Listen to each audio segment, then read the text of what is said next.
Christmas Eve at last, a night in which memories are made. A night so full of memories that it's hard to keep your head clear. Soon the children will be nestled in their beds, all snug in their beds with visions of sugar plums dancing in their heads. There is magic and wonder in the air, even for those of us who are well past magic and wonder. Most of us will go through the usual Christmas Eve rituals that are distinctly our own.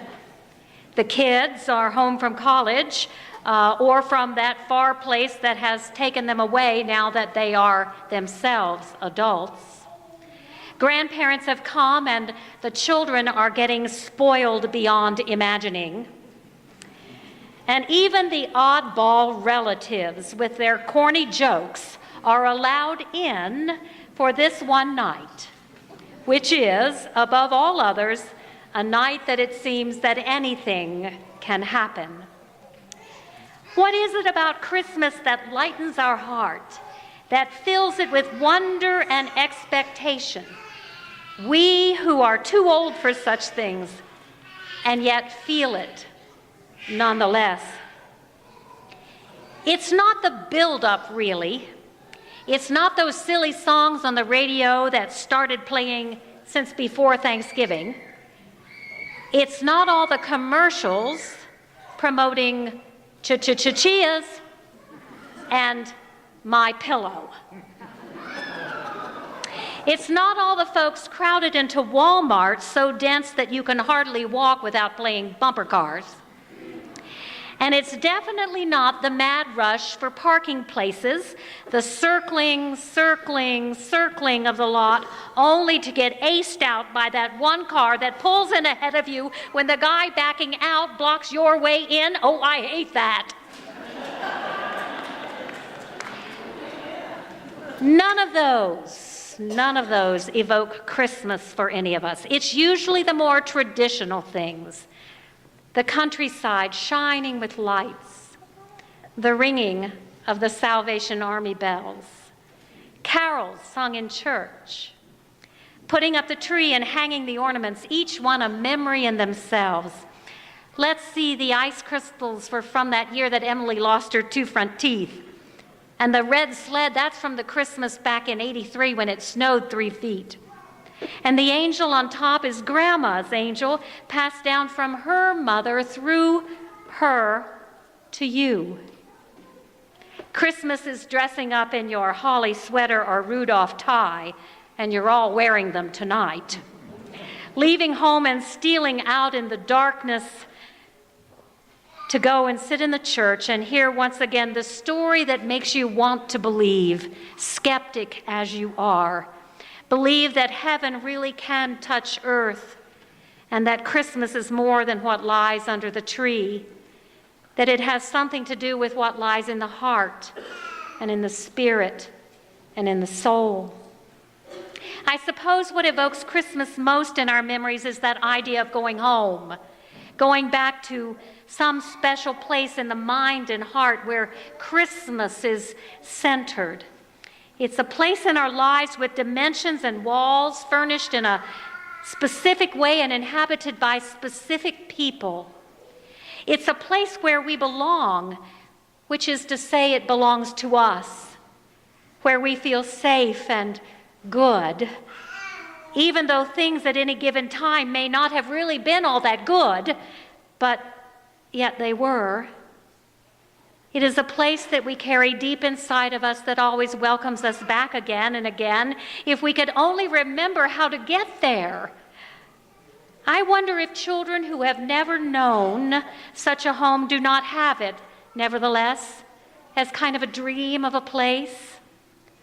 Maybe we all share that, all of us, because the place that is home in our heart and memory has a kind of a dream-like quality about it. We move a number of times when I am young, and so I'm not sure I have a single home in mind when I think about home and Christmas. So maybe there's a composite that I think of. There's a real tree decorated with lights and all those old-fashioned stringy silver icicles hanging down. Remember? And that glittering garland hanging from bough to bough.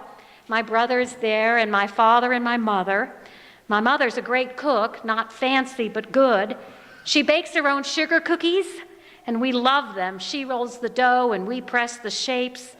And there is red and green sugar all over the kitchen, a ritual and a recipe that she passes down to her daughter. I don't know if we ever read "'Twas the Night Before Christmas," but I hear it in my head. And after church, we would watch that old version of A Christmas Carol, the really scary one. We would see Scrooge make his transformation every year as if he had never done it before. I see myself snuggling up on the sofa in the living room. I'm still a girl in my mind, and I'm wearing pajamas with feet. And I'm all huddled up, keeping warm in a house on the night where it feels most like home. Wherever home is on Christmas Eve, that place where we go in our heart, it is no doubt a composite, a place that lives within us in spite of the heartbreaks that we have known. Recently, I found myself ordering lunch at Taco Time, using one of those coupon books that I bought from one of our teenagers to raise money for the school. Well, my cashier was this unlikely young man who looked, by the lines on his face, older than his 25 or so years. His hair was streaked with purple, and there was this jagged scar on his face that betrayed some kind of a brawl, more than the careful work of a surgeon's knife. He asked about my job, since I was wearing a name tag, having just come from a hospital visit. He said that he attended a 12-step program every week at a church in his neighborhood. "I pray every day, Reverend," he said. "You know, the Serenity Prayer?" "Oh, yes, I know it," I said, fearing that he would ask me to say it right there in front of the salsa. "God grant me the serenity to accept." Here, I've got it on a card," he said, and he shoved it into my hand. It was smudged with what looked like something like coffee and maybe mustard. I handed it back to him appreciatively and smiled. He finished my order, and I paid for it to go. As I turned to leave, I wished him rather casually a Merry Christmas. And he came right back with, "Oh, no problem there, Reverend. I'm going home for Christmas. Gonna be at my mother's house. Haven't been there in 6 years. So I know I'm gonna have a Merry Christmas." And then, as an afterthought, without knowing anything about me, he said, "Hope you get there too." Oh. I paused for a minute, and with that quizzical look said, "Excuse me?" And he answered, "Home. Home. I hope you get home for Christmas. I hope you get there too. Will you get there?" Well, I haven't stopped thinking about it, about getting home for Christmas. Of course, it's the one place that we all want to get to tonight in one way or another, that place where heart is light and heaven and earth kiss. It was a warm August afternoon, and Bob and I were sitting on the grass beside the parade ground at the Colorado Scottish Festival. And there were several hundred bagpipers marching away from us playing Scotland the Brave. And I swelled with pride because of all the Scottish roots in me, mixed with a little bit of French and Choctaw. Well, these Scottish pipers finished Scotland the Brave, and then they turned and they marched back down that field toward us, where we were sitting at the far end of the parade ground. And they began playing at a slower pace, and I immediately recognized the tune that they were droning. Hurrum, hurrum, going home, going home. I am going home. Hurrum, Hrum. Tears were just streaming down my face, sentimental sort that I am, and I realized that there is a home, someplace that I do want to get back to, someplace where the heart is light and heaven and earth kiss. Tonight we know precisely where that home is. Our home is in a manger, where a worried father, a good man who wishes to do the right thing by his betrothed, makes his way along with his expectant wife into the city of David, which is called Bethlehem. And there among the angels, even the shepherd dog and the donkey, the child is born to an innocent mother, barely more than a child herself. She wraps him in cloths, this boy, her firstborn, and lays him in a feeding trough, nestling him in the hay. And as she lays him down for the rest that he needs in order to grow strong and brave, this Jesus child, we rest as well.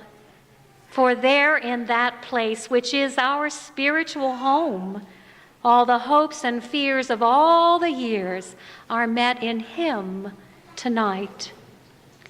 There's the place where we long to be, the heart of all of our homes and the center of all of our hearts, the place where we can go to run with the shepherds and kneel with the kings and lay down the burdens of our lives along with all the treasures that we have brought him, and no treasure being more valuable than the gift of ourselves.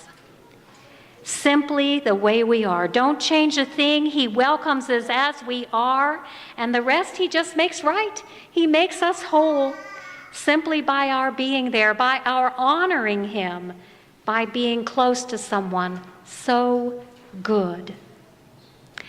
At last we know why we have come here tonight, because it wouldn't be Christmas without being here.